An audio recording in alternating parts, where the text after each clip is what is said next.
time as we look at this book of Numbers. Everybody at chapter 11, and we're just going to read in your hearing verses 24 through 30. Verses 24 through 30. Again, we're talking Old Testament, we're talking Moses, we're talking the Israelites. They are still in the desert, and here is God now being God. And listen as we read along. You have the same words. It says, Moses went out and told the people the words of the Lord. He brought 70 men from the elders of the people and had them stand around the tent. Then the Lord descended in the cloud and spoke to him. He took some of the spirit that was on Moses and placed the spirit on the 70 elders. Let me say that again. Then the Lord descended in the cloud and spoke to him. And he took some of the spirit that was on Moses and he placed the spirit on the 70 elders. As the spirit rested on them, they what? They prophesied. And then the next part of that verse says, but they never did it again. As the Spirit rested on them, they prophesied, but they never did it again. As the Spirit rested on them, they prophesied, but they never did it again. Then 26 says, 2 men had remained in the camp, one named Eldad and the other Medad. The Spirit rested on them, and they were among those listed, but had not gone out to the tent. And they prophesied in the camp. A young man ran and reported to Moses, Eldad and Medad are prophesying in the camp. Joshua, son of Nun, assistant to Moses since his youth, responded, Moses, my Lord, stop them.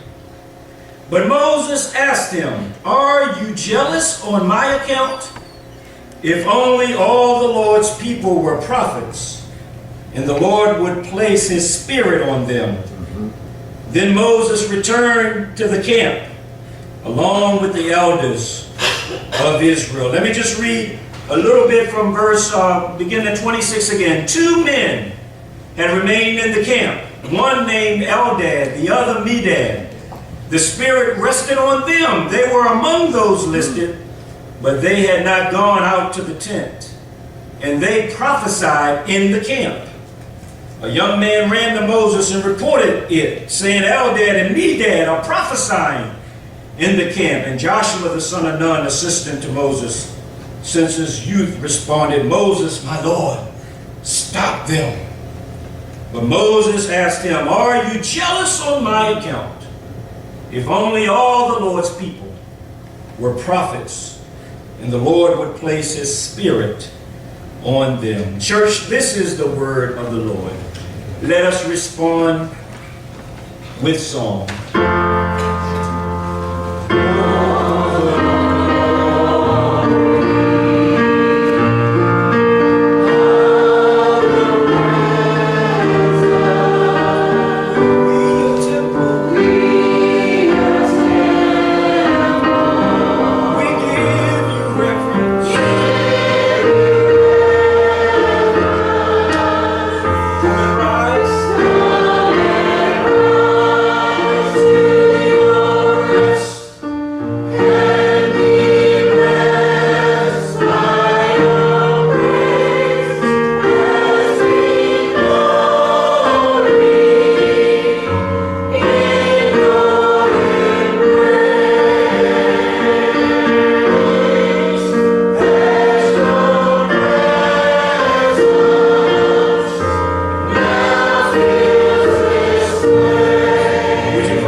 Your servant from himself and show forth your son Jesus. Father, right now we want to see you by the power of your great name.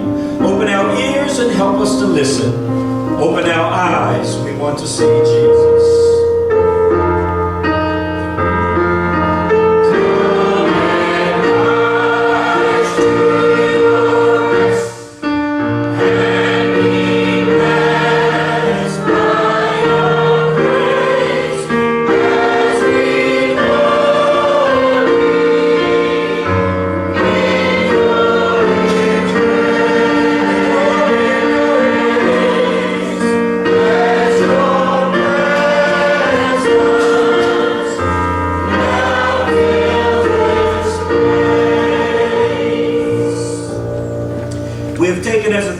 this morning, don't stop. Prophesy. Don't stop. Prophesy. Look at somebody near you. I know we're a little spacious in here, but look at somebody around you and say, don't stop. Prophesy. Don't stop. Prophesy. Prophesy. I'm just gonna lift up this word that's before us. This is an amazing text, is it not? It says that the Lord in a cloud descended on Moses so that he could speak to the elders. And it wasn't enough that his spirit would land on Moses, but it landed on those 70 that he had called and had gathered around the tent. And this is amazing because even on last week in Women's Day, one of the things that Joan Carter Rimbach said was that, you know, the spirit of one person jumps on another person. She talked about it. She asked us to bless the person that you were sitting beside. She even told us to thank the person that you were sitting beside, and had us even remind ourselves to thank God for the person we were sitting beside, because we were supposed to sit beside them, because the spirit that would emanate itself would go from one heart to the other heart, would jump from one soul to the other soul, would jump from one member to the other member. And I'm telling you, church, I am privy to this being absolutely the way it is. It is the way God moves. It's the way God's Spirit moves. Even long before I was preaching. But I can tell the truth, sometimes even as a pastor, you know, sometimes you don't even feel like coming to church. But it's something about when you get here. It's something about when the songs start singing. It's something about when the choir start marching. It's something about when the ushers start marching. It's something about when the Spirit of God starts moving. That you and I are glad in our heart that we came. And then we can even rebuke the demon that tried to get us to stay home. You know, when we stop to think about it. God's Spirit, church. Somebody said it in a song one time. It's like fire. It's like fire shut up in our bones. It won't just stay on one place. It has to consume something else. And so we look with great anticipation. We look with great fervor. We look with great expectation to the Spirit, the Holy Spirit of God falling. And not only falling, but falling on us. As a matter of fact, I remember as choirs we used to go and visit churches, and it didn't matter which church would invite us. We would go and sing, and we would go and do what God told us to do. And every now and then, Brother Darrell, we found ourselves in a Pentecostal church. We found ourselves in a church where say the Spirit runs high. And it wasn't anything for us to get into a place like that and start reseating or start sitting down or start saying, we got to quench this thing. We wanted to have the Spirit that was being exemplified, not only in the members, but also in those that were just passing by, those that had come to give God glory and honor and to give God all the praise. Let me say this on Pentecost Sunday. Church, if you don't have the Spirit, you don't have anything. Let me say it again. If we don't have the Spirit, we don't have anything.